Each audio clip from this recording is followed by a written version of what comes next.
Good evening, everybody. My name is Darrin Kerr from FK Partners, and tonight we're going to talk about the CFA program. I have a short presentation that I'm going to go through with you all to talk about the program, what it entails, what you actually have to study to become a CFA charter holder, what types of professionals tend to pursue the CFA charter, and what you need to do as a candidate to be prepared to properly prepare yourselves for these different exams across the 3 levels to have success and to ultimately obtain your CFA charter. At the end, I'll address the offerings that we at FK Partners provide, the course and the material that we provide through our partnership with Kaplan Schweizer. But I want you to feel comfortable to ask questions, put the questions into the chat as they come up in your head, and I'll address them as we go. I also have some questions that were sent to us before that I'll address as well. I'm going to wait a little bit to address them. There are a few questions that were provided through our Instagram feed that I've noted here on a paper next to me so I don't forget, and I will bring those up and address the answers to those later on. But I'm going to get started now, just kind of talking about FK Partners for a brief 2 minutes, and then we'll get into the CFA program. So to get started here, everyone, we at FK Partners have been doing this for a long time now. The CFA program is actually the first course that we provided when we started the company back in 2004. So level 1 specifically was the first offering that we ever did, a prep course for the exam back then in 2004. And then in years after, we added the levels 2 and 3 preparation. In addition, we've added many courses since then in both certification prep and also outside in what we call courses in finance that help people prepare for learning new skills, being better prepared for their jobs, or maybe even to seek out a new job. So, but our focus again tonight will be on the CFA program and if it makes sense for you to pursue the CFA charter.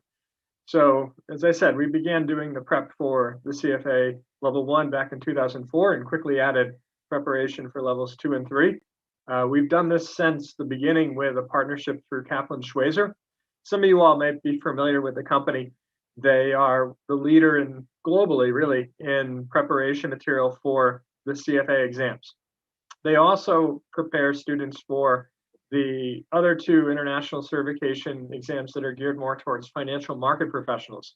In FK, here at FK, we also prepare students for those through our course offerings. These would be the FRM, Financial Risk Manager Certification exam, and then the KIA, which is for Alternative Investment Analysts.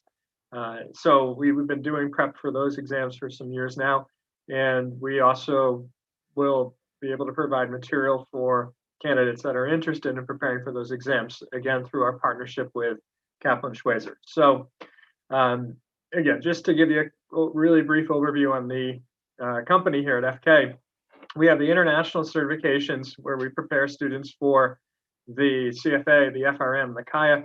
We have a whole menu of local certifications like CFP, CFG, which is the intro exam into the CGI certification, CGA or CGI. We have a CNPI. We have a whole bunch of them, PQR, IIE, SEA, CPI Day, CPI Bench. In fact, we had a question that came through the chat that I might just go ahead and address now about other similar certifications. And I'd say the most similar one to the CFA would be the CGA, the CGA path. You would take what's called the CFG, which is the kind of the base knowledge that an asset manager or portfolio manager would need, and then you would move into either the CGA, or they have a new exam for those that are going to be geared more towards alternative asset classes. So you have the CGA path, the MBIMA path. That would be a local equivalent. I would say it's not quite equivalent to the CFA, but it's something that was designed using the CFA in mind. And then the other one that might be of interest to some of you all would be the CNPI, which is for those that are going to sign research reports. So that one has some overlap with some of the content around valuation, financial statement analysis, and some of these other topics. But the CFA is going to be much more all-encompassing, much more rigorous, and takes you 3 levels, potentially 3 years to complete it. And I would say, in terms of recognition, that's the main one that we would recommend to people that are really serious of a career in financial markets, that want to gear towards the analyst side of the financial market career path. So to talk a little bit more specifically about the CFA program, the CFA Institute, which began back in 1963, so it's been almost 70 years now since this began, 60 years maybe, long time. Began in the United States, but it is a truly global exam. It's spread to all regions of the world, and here in Brazil we have in a normal year, which hopefully we'll be back to kind of a normal cycle starting soon. Kind of looking back towards 2019, though, to consider the last normal year prior to the COVID and all the disruptions that occurred due to test cancellations.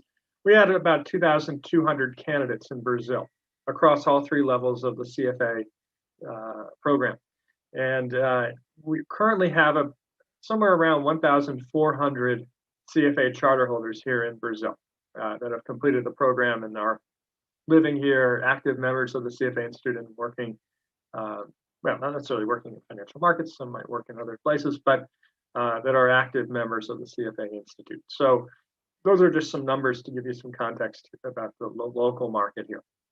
So in terms of the appeal of the program, there's 2 main reasons why I believe candidates pursue the CFA charter. You have all the knowledge that you're going to acquire by studying for and ultimately passing these 3 exams. It's a lot of work, don't get me wrong. We're going to talk about that and the difficulty of preparing yourself and what you need to do to get yourself organized, but you learn a lot. You are going to be exposed to all sorts of different types of investment classes.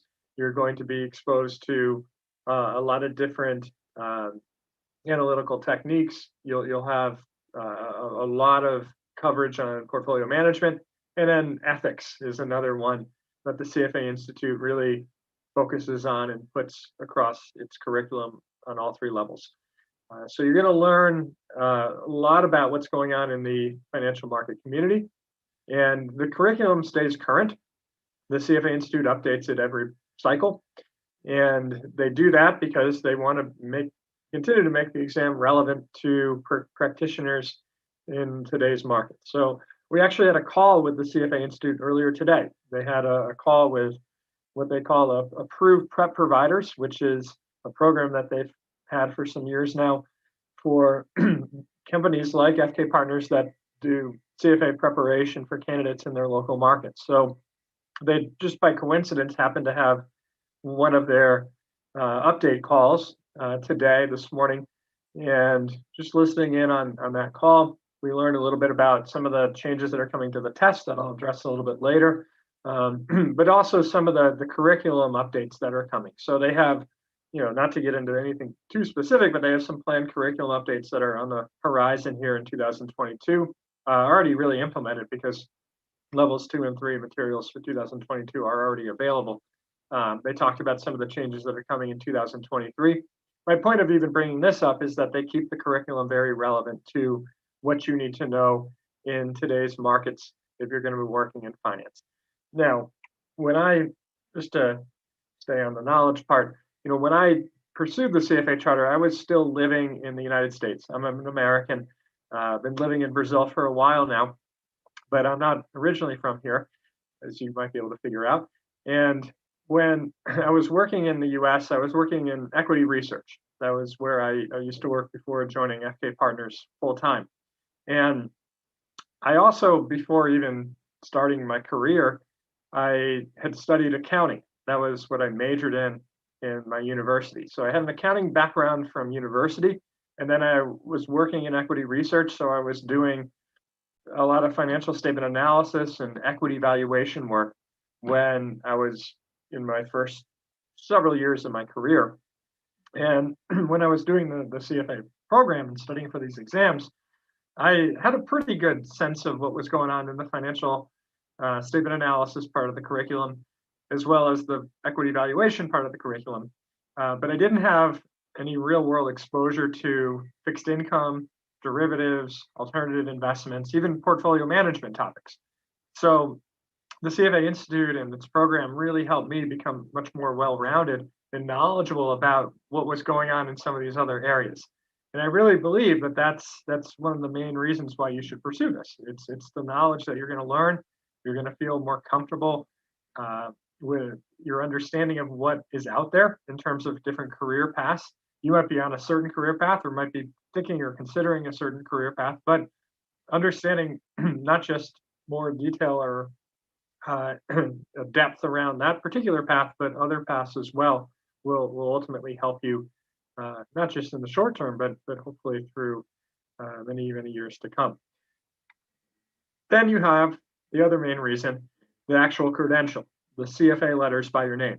If you go through and complete this and you become CFA charter holders someday in the future, you will be able to put those letters by your name, and you'll have that in your email signature. You'll have it on your business card.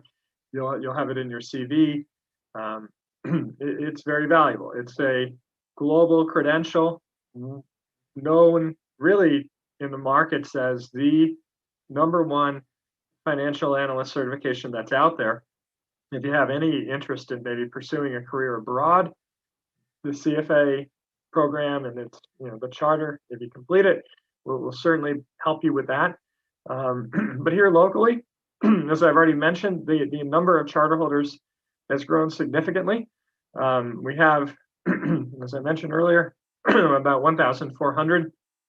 We're going to have more because there was a bunch of them that took the exam in May that we'll find out the results next, I guess, well, it's still June, next month in July, late July, I believe.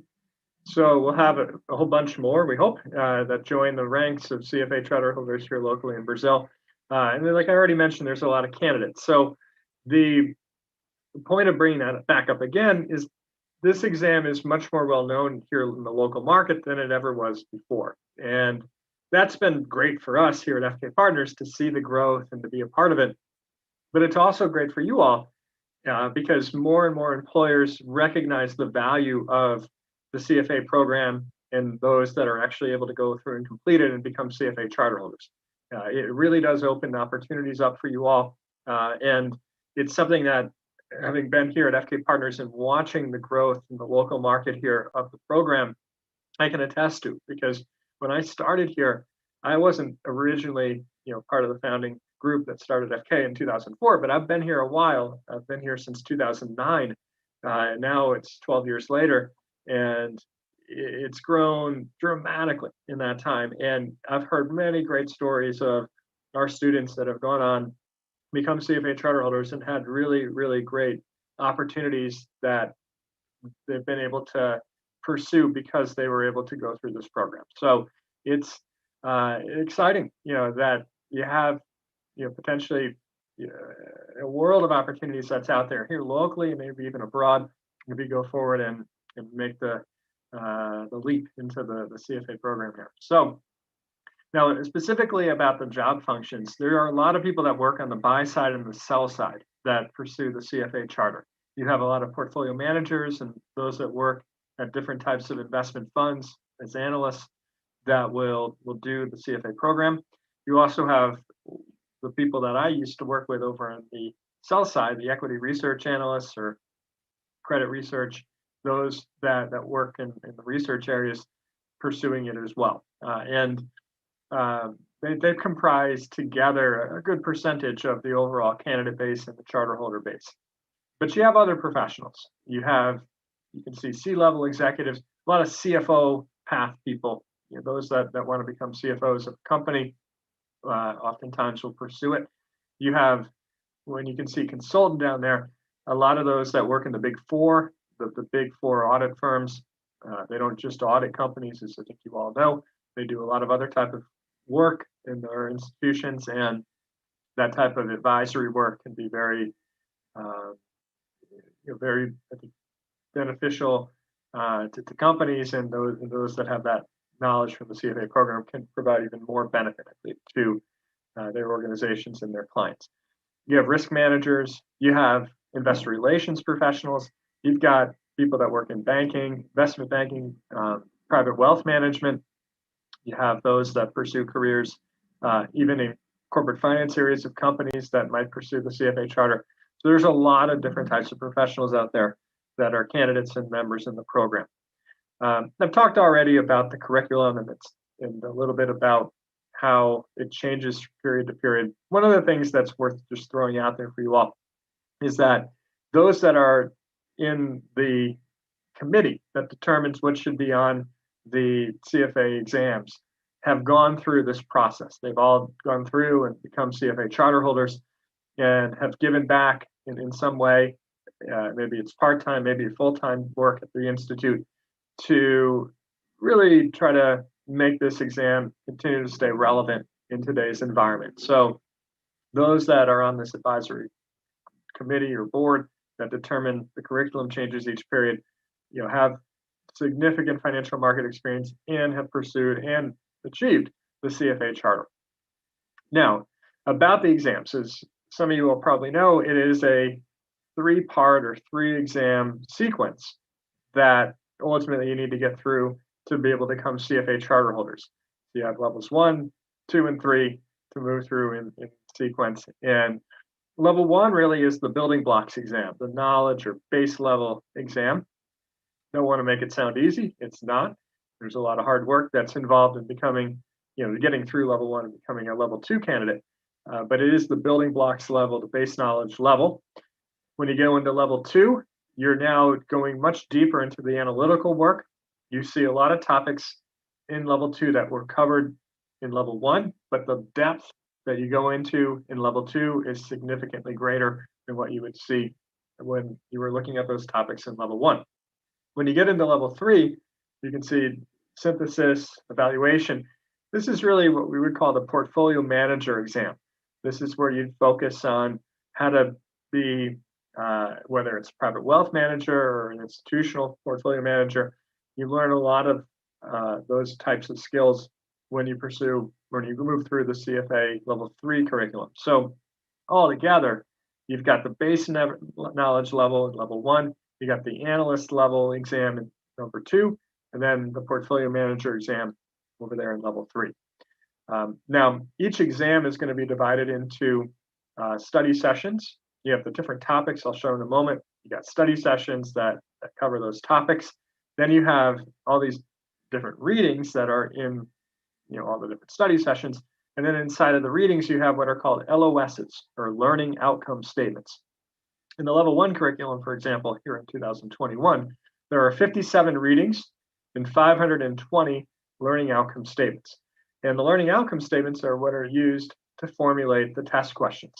So you need to make sure when you're reading the curriculum that you focus on those learning outcome statements and make sure you understand after you've read the material that you could answer questions on those LOSs. To give you some examples of what these actually are, in the level 1 curriculum, in the fixed income topic area, you might have an LOS that talks about kind of fixed income 101. You can see the knowledge example up there. I'll read it.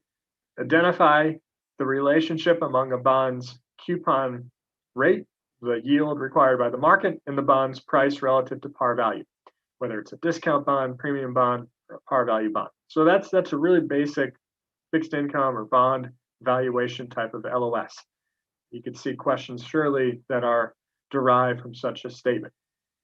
In level 2, you get into more depth, as I've already mentioned, through, let's say, an LOS such as evaluate whether mortgage-backed securities are under or overvalued using option-adjusted spread analysis. And then level 3, the portfolio manager one, explain the arguments for bond indexing and active bond investing and recommend a bond investment strategy given the client's objectives and beliefs. So you can see there's a progression of this. You need to know the basics that you'll learn in level 1. You'll get into more depth and analytical material in level 2, and then you'll pull it together through the portfolio management curriculum when you get to level 3. Now, in order to have success, you got to put in the hard work. We're going to talk about study plans and things like that here in a few minutes. One of the questions that came up before tonight in our feed when people were registering for the exam was about how long you needed to study. So I'm going to address that now. The CFA Institute has feedback surveys that they provide to the candidates, and the candidates actually are responding and saying how long they actually studied. So this is actual data provided by candidates across the 3 levels. So you can see in level 1, on average, candidates said that they had studied 300 hours for the level 1 exam. Levels 2 and 3, even a little bit more than that, 328, 335. So more than 300 hours for each level. So average across the 320 hours. So you got to think, all right, that's a lot of hours. How am I going to do that? And you got to start breaking it down. Well, if I'm going to do 300 hours and I'm going to study for 6 months, what do? I got to study 50 hours a month. That'll get me there. Well, if it's 50 hours a month, how many do I need to study per week? Well, divide that by 4, you're at 12 and a half hours per week. Okay. So maybe at the beginning, you're not studying 12 and a half hours. Maybe it's closer to 10. But as you get closer, maybe you're upping it to 15 hours. In the final month, maybe you're up to 20 hours a week.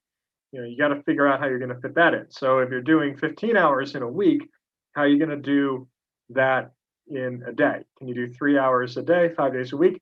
Maybe, but it would depend on your work schedule. You're going to need to figure out, based on your work schedule, if that's even feasible. You should figure out times to study during the work week. It's hard to just study on the weekends. So if you're going to study during the work week, in addition to the weekends, when are you going to be able to do that? Are you going to study before you go to work or before you log in and you're doing home office? That makes it a little easier because you won't have the commute time, but are you going to log in an hour or study an hour before you log in to start your work day? Maybe do another hour at the lunch break. Maybe it's in the evening that you have a little bit more time and that you can put a couple hours to use after work. It depends. I think for different people, it's going to be a different mix. I would encourage you all, though, to already start thinking about that. How can you fit in the time that you need during the weekdays to be able to achieve the goal? And again, if it's approximately 300 hours, break it down by month and break it down by week and eventually break it down by day and think about the days. So you got days that you're, in addition to studying for CFA, you got to work. And then you got Saturday and Sunday where hopefully you don't have to work. Maybe some of you do, but a lot of times you can have more time on the weekend days to put towards this. So how much time is realistic to devote to the CFA prep every Saturday and every Sunday? 8 hours a day on Saturday and another 7 on Sunday to get to 15 hours in a week is not realistic. It's possible. You could do it a couple weekends, I think, a few weekends maybe, but you're unlikely going to be able to hold that plan every Saturday, every Sunday, all day, all the way through until your test. So you got to, again, think about during the week how you can fit in the study time so that you're not burning yourself out on the weekends. Got to study on the weekends, but if you're not, again, doing enough on the weekdays, you're going to leave it all to the weekends, and that's usually not a strategy that works for our candidates. So got to think about that. Some other things about candidate feedback here that are worth noting. The exam is a fair exam. It's not easy. It's a tough exam. All 3 exams are hard, I think. Level 1 is an eye opener. It's tough. There's a lot of content. Levels 2 and 3 are even more difficult as the material gets more difficult. But the level 1 exam, when I took it, I remember thinking, wow, this is the most amount of content that I've ever had to take on one exam. And that's what I felt for me that made level 1 a tough test. So it's also noteworthy to share this feedback with you all. The level of difficulty exam is certainly, very few respond that it's easier than what they thought. A lot of them say it was as difficult or maybe even a little bit more difficult than they thought. But the clarity of the questions, pretty much all the respondents said clear or very clear questions, meaning the CFA Institute writes fair questions. You got another part of the slide here that shows that the questions follow the learning outcome statements. They're telling you to study these readings that have all of these learning outcome statements within them, and they're testing you on the learning outcome statements. So by doing so, they're providing a fair test. Again, not an easy test, it's a hard test, but it is fair. They give you material, they tell you to study this, and then they test you on that material. So, think about exams that you might have taken in the past through university or other certifications. And occasionally you get into these situations where you take a test and you don't feel like it was fair because it's not what you were told to study. And that's not the case here. If you prepare well, if you do the hard work, you have a very good chance of making it through. So to give you a little bit more specific information about the different types of topics that are being tested, there's actually 10 topics. Then they get divided into these study sessions, and then readings, and then learning outcome statements. You can see ethics at the top. Ethics is very, very important to the CFA Institute. It's on all 3 levels, and it's very heavily weighted. You can look up there and see it being pretty much the top weighting for any topic in level 1, and it's a heavy weighting across levels 2 and 3 as well. Then you have quantitative methods, economics, corporate finance, financial reporting. Those topics are what we would call the investment tools. They help us prepare for evaluating investments that are going to come later when we look at the different asset classes. After that, you've got your asset classes, equity and fixed income being the big 2, your traditional asset classes. Then you've got derivatives and alternative investments. And then at the bottom, you have portfolio management. Portfolio management kind of brings it all together in a way. How do you manage portfolios of individuals or institutions? And you can see the progression there. By the time you get to the level 3 exam, portfolio management is the biggest topic by a long way. So you progress up to there across the 3 levels.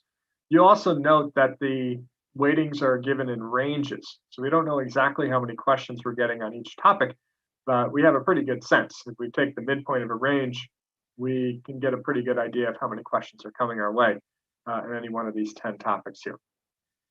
All right, now in terms of the actual format of the exam, well, I'll get to the format in a moment. Let me just talk a little bit about the sequence here, because you can see the topics across the 3 levels. When you get to level 3, you're, like I said, focused on portfolio management, so you're not really worried so much anymore about quant or financial accounting, corporate finance. But you got to get there. So to get there, you got to pass the first 2 levels. Level 1 really serves as a filter. To be very honest with you all, there's a pretty small percentage of the people that start the program that actually finish the entire thing. We hear different numbers, 10% up to 20%, depends. It's hard to say, to be honest, because the pass rates that are published and are available, and in recent past, the pass rates for level 1 have been low 40s, 42, 43%. They only consider the people that have actually taken the exam. There are a lot of people that sign up for this exam, but they don't end up going and taking it. We've heard 20 up to even 25% of the candidates will do that because they just don't, I think, feel prepared. So it filters out, like you can see up here for level 1, it filters out people that maybe aren't fully prepared to be able to have success on this exam. So we don't want that to happen to you.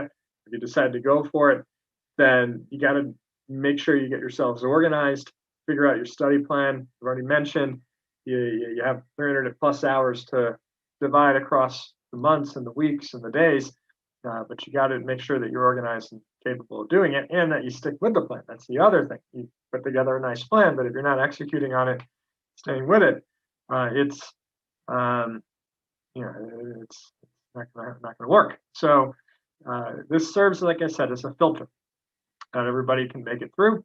Work, life, things get in the way, but some do. And as they move forward into the second level, you can see we've labeled it as the get stuck test, because the level of difficulty clearly is a notch above what you'd see in level 1.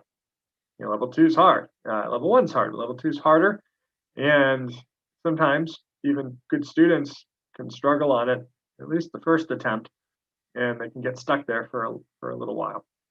But if they can get through level 2, then they can get through till the end. That's what we believe. So focus and finish. We say for level 3, if you can make it through level 2, then just focus, study as much as possible, and get through and be done with it by the time you get to level 3. Level 3 is a different exam, more focused on portfolio management. There's some written part to it or constructed response essay style of questions to it. So it's a different type of format as well. But we'll save that for another time. We had a question that came in our Instagram feed before the event about work experience. So I just want to share with you all what it actually takes to become a CFA charter holder. You got to pass 3 exams. You guys already know that. But in addition to that, you need to get a couple sponsors. You need a CFA charter holder, somebody that's an active member in the CFA Institute to basically vouch for you.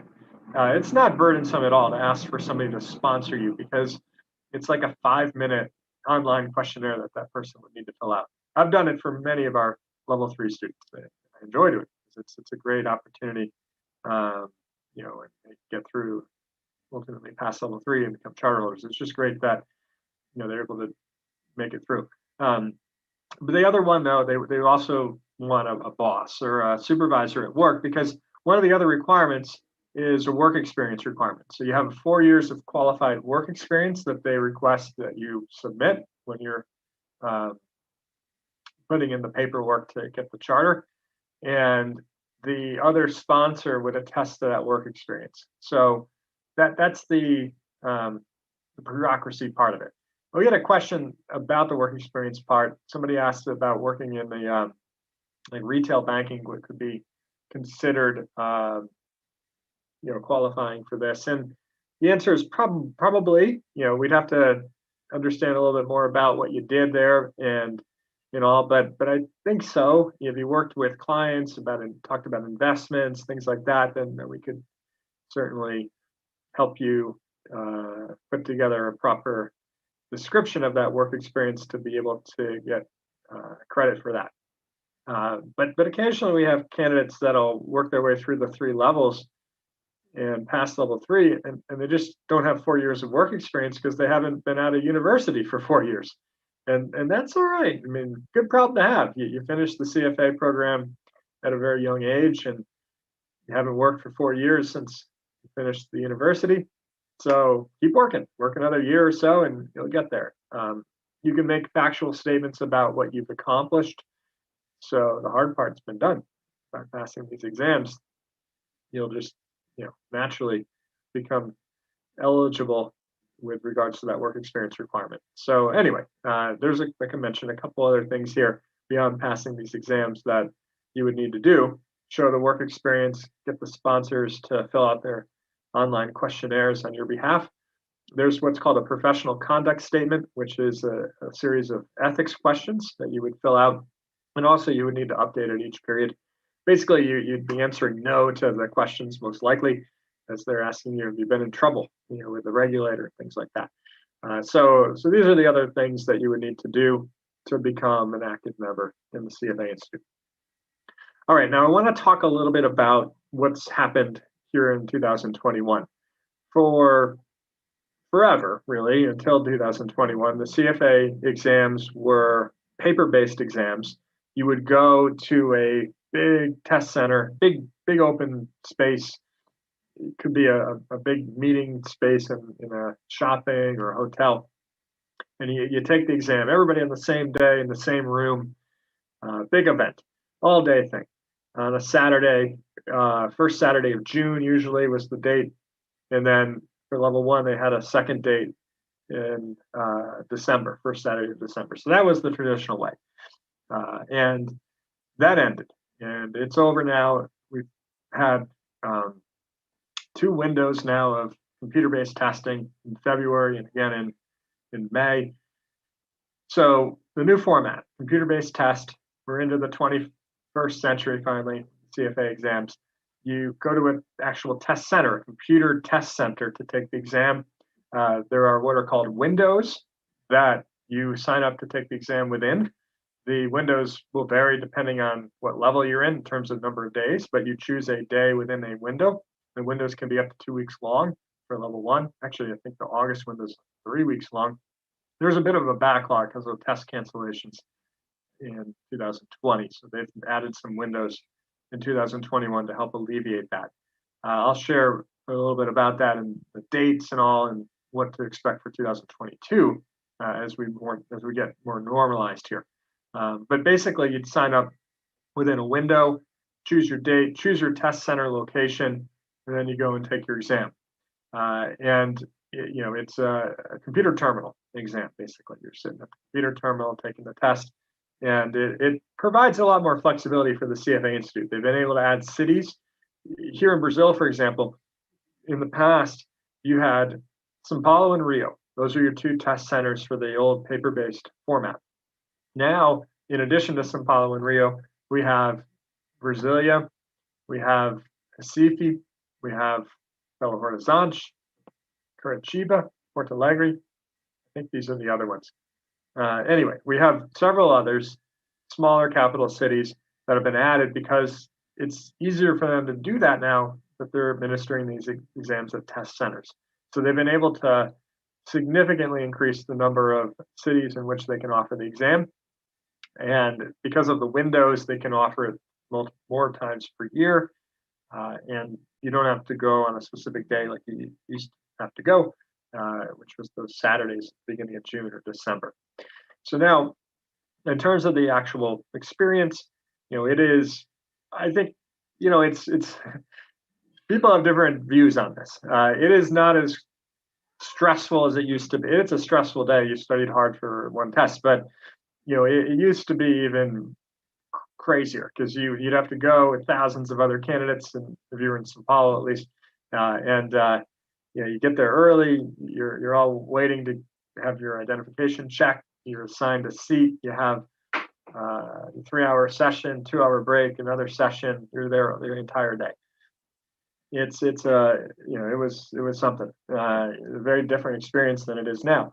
Now you go to a test center, maybe you're on a Tuesday afternoon or Wednesday morning or something, and you often don't have nearly that many people because it's on a weekday. It could be on a weekend day as well to have different dates available. But the experience is a lot calmer, a little less stressful than it used to be in the paper-based format. Some things haven't changed. They still have the same calculator policy.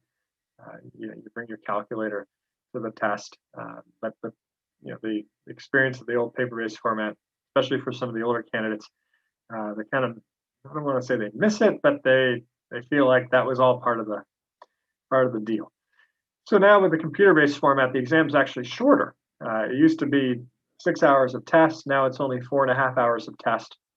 Level 1 specifically used to be 240 questions. It's down to 180 questions. So they've cut 25% of the time when they moved it from 6 hours to 4.5 hours, and they cut 25% of the questions, 240 down to 180.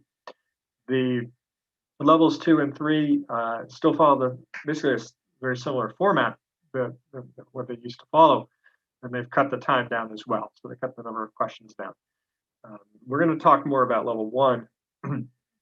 The level 1 exam is all multiple choice, all standalone multiple choice questions. You have 3 answer choices, A, B, or C, and you choose and you go. First session here of your 4.5 hour day is 2 hours and 15 minutes. You start with a little tutorial on how to use the system, things like that, and then you start with session 1. Session 1 for level 1 has ethics at the beginning. Then you have a mix of quantitative methods, economics, and financial reporting. All the ethics questions are grouped at the beginning separately. And then after that, you have your next 3 topics, quantitative methods, financial reporting, economics. They're mixed up. When you get into the second session, session 2, you have an optional break of 30 minutes, start the second session, and you have every other topic, and they're all mixed up. So corporate finance, equity, financial, fixed income, derivatives, alternative investments, portfolio management. So you have 4 topics in the first session and then 6 topics in the second session. They're the same length, by the way. They each have 90 questions, 180 total. You have 4.5 hours of test. You could be at the employment or test center a little bit longer. You're going to be there a little bit longer than that. You got to get there a little early to check in and do the tutorial. And then the optional break, you would take some break, take a few minutes, but you don't have to take all 30 minutes if you want to just get back in there and go. But that's how it works, and you're done. So it's more like a half a day now, even though they've cut only an hour and a half of test, because they don't have the long 2-hour break between the two sessions anymore. It's not that full Saturday like it used to be. So it's for that reason, you're in a computer terminal, you're kind of in your own little world, you're on your own time frame. Not everybody necessarily is even starting at the exact same moment. And then when you come back from the break, if you don't take all 30 minutes, you're not going to necessarily start the same moment as your colleagues that are also in that room at the moment. So you're kind of in your own little world, and it's, again, quite a bit different of an experience than it used to be. So in terms of registering for this exam, you got to sign up with the CFA Institute. You, as a new level 1 person, would pay a one-time enrollment fee to join the program of $450. And then you pay an exam registration fee of $1,000. So together, as a new level 1 person, you would pay $1,450. Now, if you sign up early in an early window, you can save $300 on the exam registration fee and only pay $700 as opposed to the full $1,000. I've got some dates up here for, let's see, August and November 2021. Early registration begins August 2020. All right, that didn't help much. So just in terms of dates, this is something else that came up. The level 1 is offered 4 times a year. February, normally. This year it's offered even more than that because of the backlog of people that we had from 2020 cancellations. But in a normal year, 2022, it'll be offered in February, May, August, and November. And you need to allow for 6 months between tests. So if you took the February exam, you're going to find out your result around the middle of April. And you can go right away into the August level 2, which would be the level 2 is actually going to be offered February and August. Level 3, May, November. So you could, as a level 1 that had success, you go right into level 2. You'd have about 4 months to study after you get your result, but it's feasible to do that. Or you could let it go out and do it the next year in February. So up to you. The candidates that are not able to pass level 1, they would, like I mentioned, get the result about, it's not quite 2 months. They say up to 60 days. It's been a little less than that historically, but you'll have at least 6-7 weeks to wait, and you won't have time to register for the very next one. You couldn't do February and then try again in May. You need to go February and then try again in August, or May and try again in November. So just be aware you'll need 6 months between the time the window in which you took the test and the next window in which you're going to take the next test, whether it's repeating a level or going on to a new level.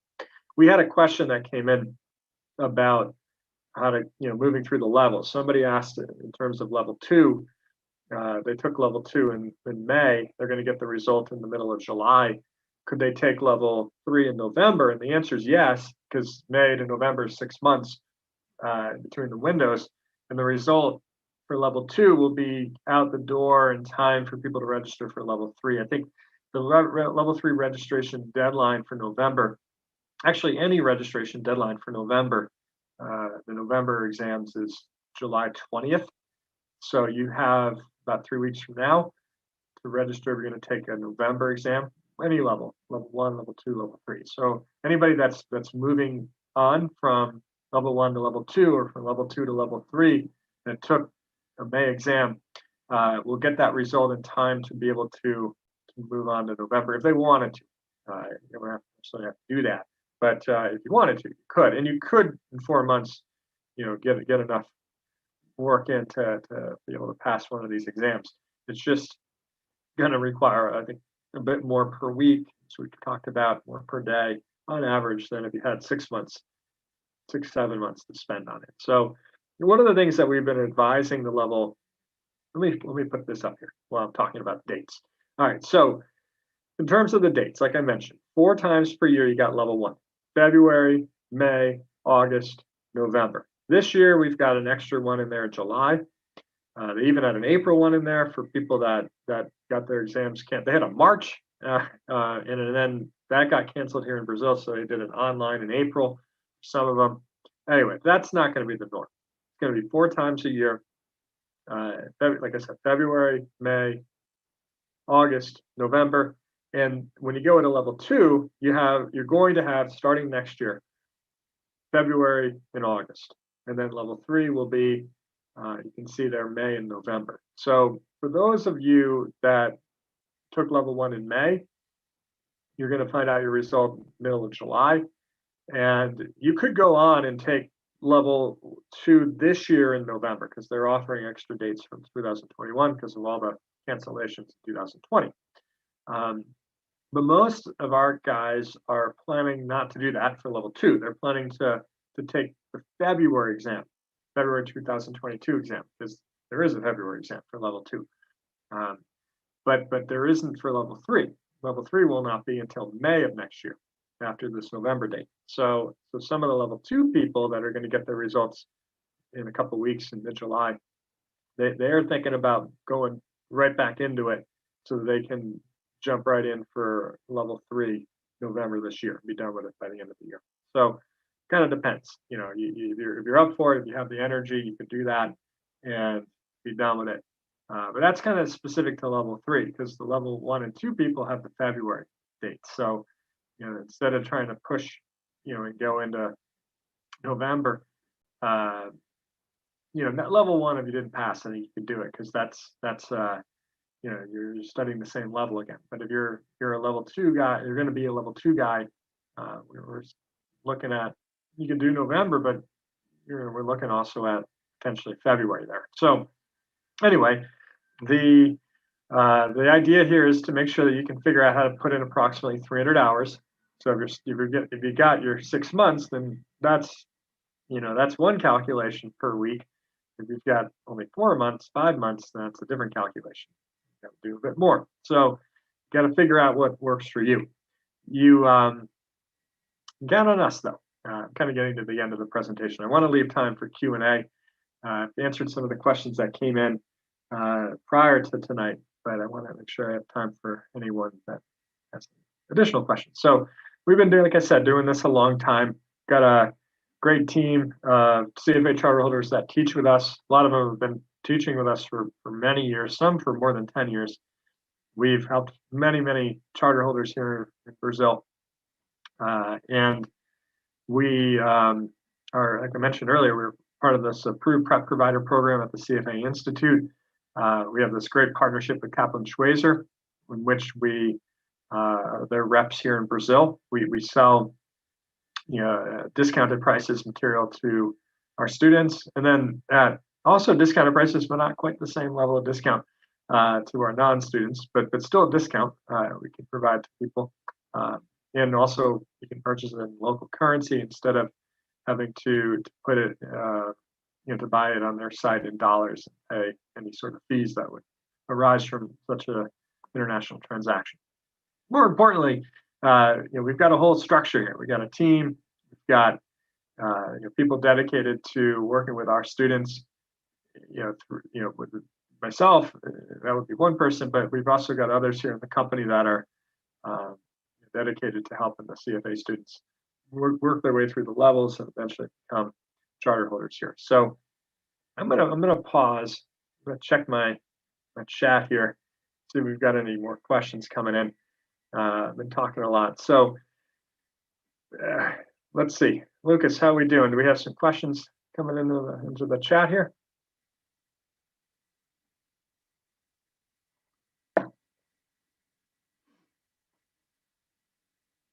All right, so what do we got here? All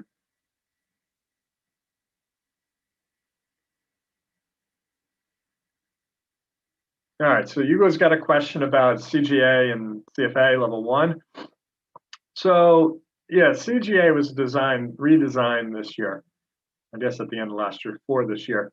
Little history, about 12 years ago, 11 years ago when CGA started, it was designed off of the level 1 curriculum and a little bit of the level 3 curriculum. And it's not the same level. It's not as hard as CFA. It doesn't require quite as much studying, and it's got some local flavor to it as well. In fact, there is a CGA for CFA charter holders because they only focus on the local stuff that wasn't covered in the CFA curriculum. So it's a little easier. It's changed too. There's the CFG, and then which is more of the base knowledge that you would learn in level 1, and then you move into CGA after that. But the CF, it's still the CFA exams are going to be more difficult, even under the new CGA format.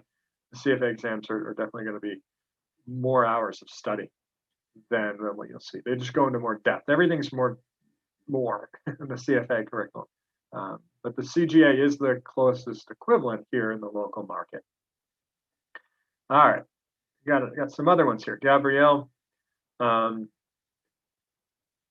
Yeah, so he's asking, I got my dates here, Gabrielle. I got to check the dates. So you're asking about November window for level 1, November 16th through 21st, you wrote.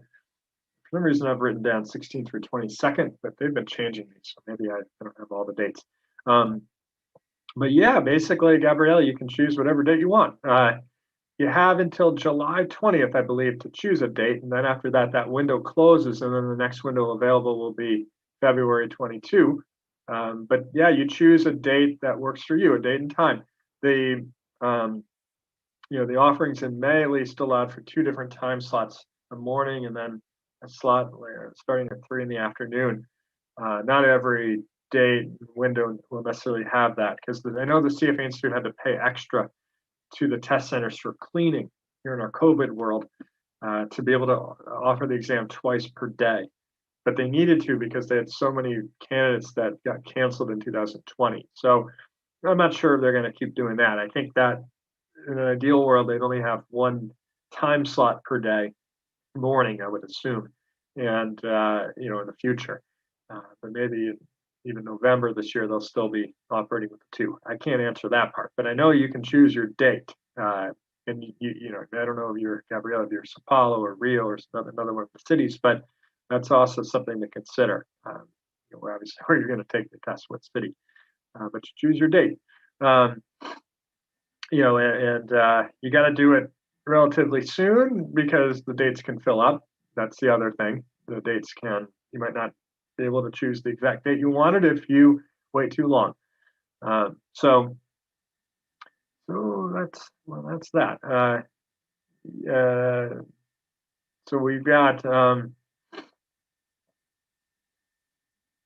we have some other questions about discounts. Yeah, so our sales team can talk to you about some of the different discounts we offer. We've got discounts for people that sign up early. We've got discounts for ex-students. We're always running campaigns with discounts, so they can answer more specifically about the different discounts that are available depending on what you want to do. So in terms of the material that we use in the course, so we have this long-standing partnership with Kaplan Schweizer. So what we encourage students to do is to purchase a material package that they can do through us, but it'll be a Kaplan Schweizer material. So it's the same material that you could buy from their site, but you'd buy from our site. We're the resellers of the material here in Brazil. There's identical material that you would find on the Kaplan Schweizer site. You can get the packages that include, in addition to all the digital or ebooks plus question bank, practice exams, you can get physical books added to the package as well. Those are shipped from the US to your address here in Brazil. There'd be a little extra for that because shipping, same material. In the course, we provide slides that'll allow the students to accompany the classes. And then for the exercise classes, we provide the questions. But that's not enough to study for the exam. That's enough to accompany the classes. It's material that we get from Kaplan because we use, we're the provider here in Brazil that uses their material. So they provide us with material that we can use in courses in addition to material that students use to study. So we have material that's provided specifically for the course. But like I mentioned, it's not the readings; it's review of the readings. So you need to read, and you would need something to do that. We recommend the Kaplan material, but there's other things that you could read. In fact, you could just read the CFA Institute material. The issue around that traditionally has been the length of that material. It's hard to get through it all because it's a lot. But they do have a lot of good resources on the website at the CFA Institute as a candidate. If you paid for the exam and you have access to their learning system as a candidate, you have a lot of practice material that you can do there. So let's see what else we've got. Gabrielle's asked a bunch of questions. So we got another one here. The exam is more difficult in 2021. I don't think it's more difficult. I don't think it's easier either. It's shorter, as I mentioned. The exam in the paper-based format for level 1 was 240 questions over 6 hours. The level 1 exam now in the computer is 180 questions, 4.5 hours. The February students thought it was, when they got the results and they started analyzing the results, and it's not official, but there's stuff out there on blogs and things like that that talks about the minimum passing score being a little bit higher for the February edition of the exam compared to years past. But it's kind of speculative. It's not official material because it's not published with the CFA. What we heard today, because we had a call with them today, they thought that the exam was very similar. They thought that the level of difficulty and the performance of the candidates was very similar in the editions, the 2021 editions on the computer compared to the years past on the paper-based format. Because they were looking for that. They were trying to figure out, is this a fair way to do it? Are we doing it the right way? That this is the first time they're doing it, so they were trying to make sure that it was still a fair representation of the curriculum, and the people that should pass are passing, and the people that aren't passing, don't deserve to pass, that type of thing. So they felt that so far, and they've gone through 2 cycles. The May exam included the other levels. They felt that that was a fair representation so far. So, they also told us some other things. So for you guys that are just starting, by the time you finish, it could be a couple of years away. They mentioned, because they have the exams in the computer-based format, they have more optionality in terms of how they ask the questions. So you have in the 2021, 2022 as well. Level 1's all multiple choice, standalone. Level 2 is what's called an item set. It's a series of questions, the question set that you have to answer, multiple choice still. Level 3's got some of that, and also some instructed response where you have to type in a text box. But things that they were mentioning in the call today, 2023, they're going to introduce some drag and drop questions in addition to just multiple choice. They're also going to have the ability for candidates to work with tables or charts and sort things to be able to answer questions. This is not coming next year, but 2023. In 2024, they were talking about incorporating spreadsheet work into the exam, and maybe even eliminating the calculator, because they could use the spreadsheets for all the math that's required. But that's way out. That's to 24 and later. So we don't have to worry about that. We can certainly update you about such changes another time. But that's all I've got for you guys. We have courses that are starting for the for the November 2021 exams in July, beginning of July. Our level 1 course for February 2020, for November 2021 course starts on July 5th, on Monday night. Level 2 for the November exam starts on July 6th. We're holding off on the August one, and we're going to start that one in August. For the November 2021 level 3, we're going to start in August, because the results for level 2 will come out mid to third week of July. So we need to see from those that took level 2 who's going to want to go forward and do level 3, and then we can confirm that course to start in August. I think it's August 9th. February 2021, we have level 1 and level 2. You can sign up now. You can sign up for the exam as of May. You could get material from Kaplan Schweizer through us, of course, because that's better for you, cheaper. That's available. And our course for level 1 starts at the beginning of September. This is the February now. And our course for level 2 starts late September. So you can, about 3 months from now, actually only about 2 months from now for level 1, get started for February. You can actually get started reading and studying right away because they have the material available. So 2022 is different. There's some changes to the curriculum compared to 2021. So you should choose. If you're going to do February, you got to act now. If you're going to do if you're going to do November, you have to act now. If you're going to do February, you're going to need to consider your options and probably sign up sooner than later because you should utilize the opportunity to study for the next couple months before we start the course. But those are the tests that are available to register for now. And for level 3, there is no February date. So the next available, you have November, but the 2022, the first available date will be in May.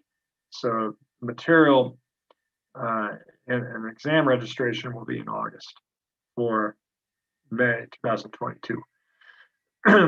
So just to kind of summarize that, 9 months before a new year, exams for a new year, whether it's February or May, in the case of level 3, 9 months before, meaning, if you want to do February exams, material and exam registration will become available in May. Material usually a month after that, and our course will start in September. And then for May, people will have the material for level 3 in around August, and then course will start late in the year, beginning of the following. So anyway, a lot of dates, a lot of opportunities now with the windows. So fits more people's schedules, I think, and you can kind of, if you're really aggressive about it, move through the cycle a little bit faster than I had to do with in the past. So you're really on your game, and we don't have any more of these cancellations or anything. You can get through this a little bit quicker than years past. All right, Lucas, any other questions or comments from the audience here?